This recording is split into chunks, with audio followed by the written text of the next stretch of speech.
Sound, Part 2. Here are your priming questions. We're going to start with the Doppler equation, which is where we left off from the last presentation. This is one version of the Doppler equation. This is the one that is going to be in your formula sheet, but I also want to show you a different version of this, and I want to explain the different parts of this as well. So, let me first start by talking about what each of the variables represents. The FO, this is going to be the frequency of the observer, so all of the F's are going to be frequencies. The O's, actually, so let me go write this out. The F is going to be the frequency.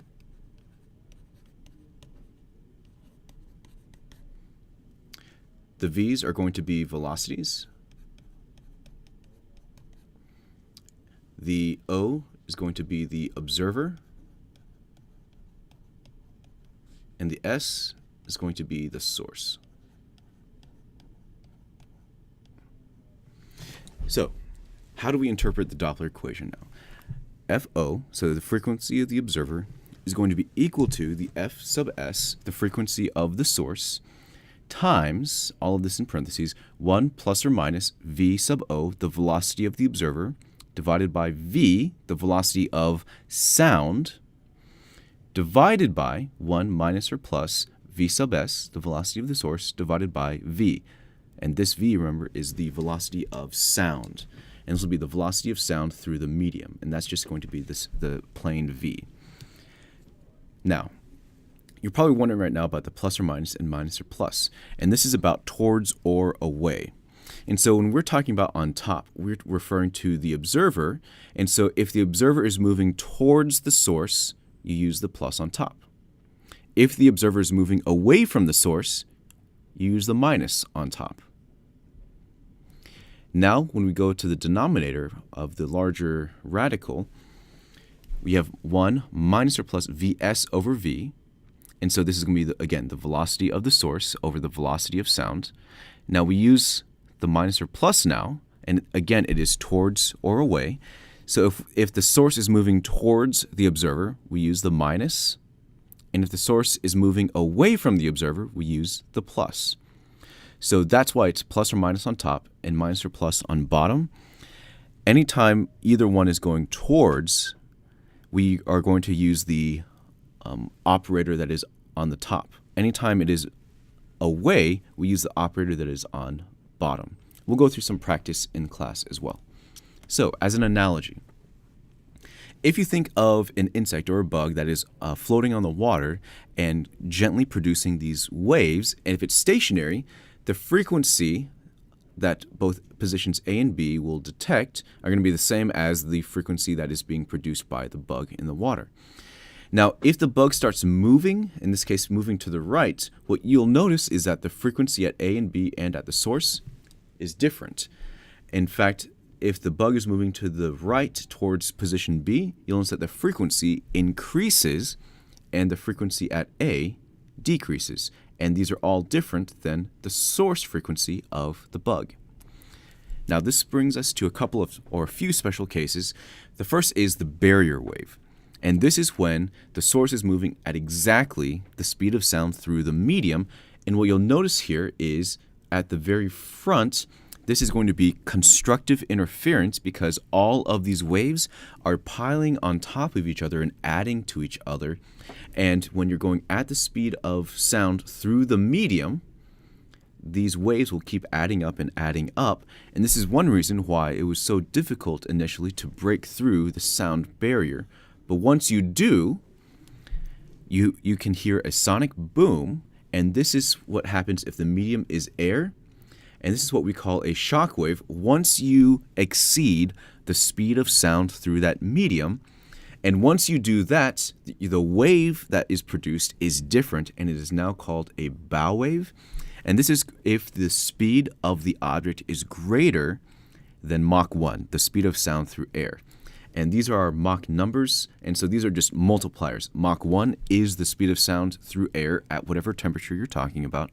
There's Mach 2, which will be 2 times, all the way to however many multiples you have. And that's one way of measuring the velocity of some of our aircraft that can fly extremely fast. Now, here is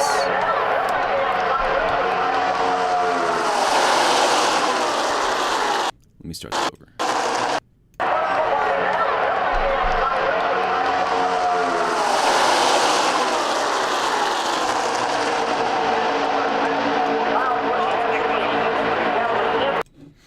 So hopefully you were able to hear the Doppler effect there, and I have another video of just one.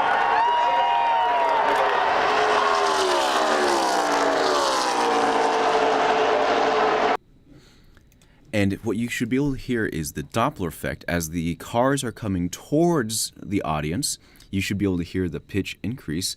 And as the cars go away from the audience, you can hear the pitch of the exhaust decrease. That is the Doppler effect. Now, there are many different applications for Doppler. Radar guns are one of the easiest examples, and this is if a police officer is trying to measure your velocity, they can use a radar gun, and what this does is it sends out a wave of a specific frequency, and it hits your car, and it reflects back to the officer, and depending on the difference in pitch or the frequency of a received wave, they can tell what your velocity was.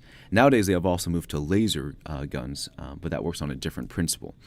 Now, most of you have probably heard of the weather Doppler, and in this case, they send out a wave, and when they receive back the new frequency from the reflection, based off of that difference in frequency, they can tell how quickly something is moving. And that can be a storm system, it could be clouds, it could be a hurricane, to see how fast the hurricane is moving, or how fast it's rotating, how fast the winds are, things like that. We also use the Doppler effect to try to understand the expansion and contraction of the universe.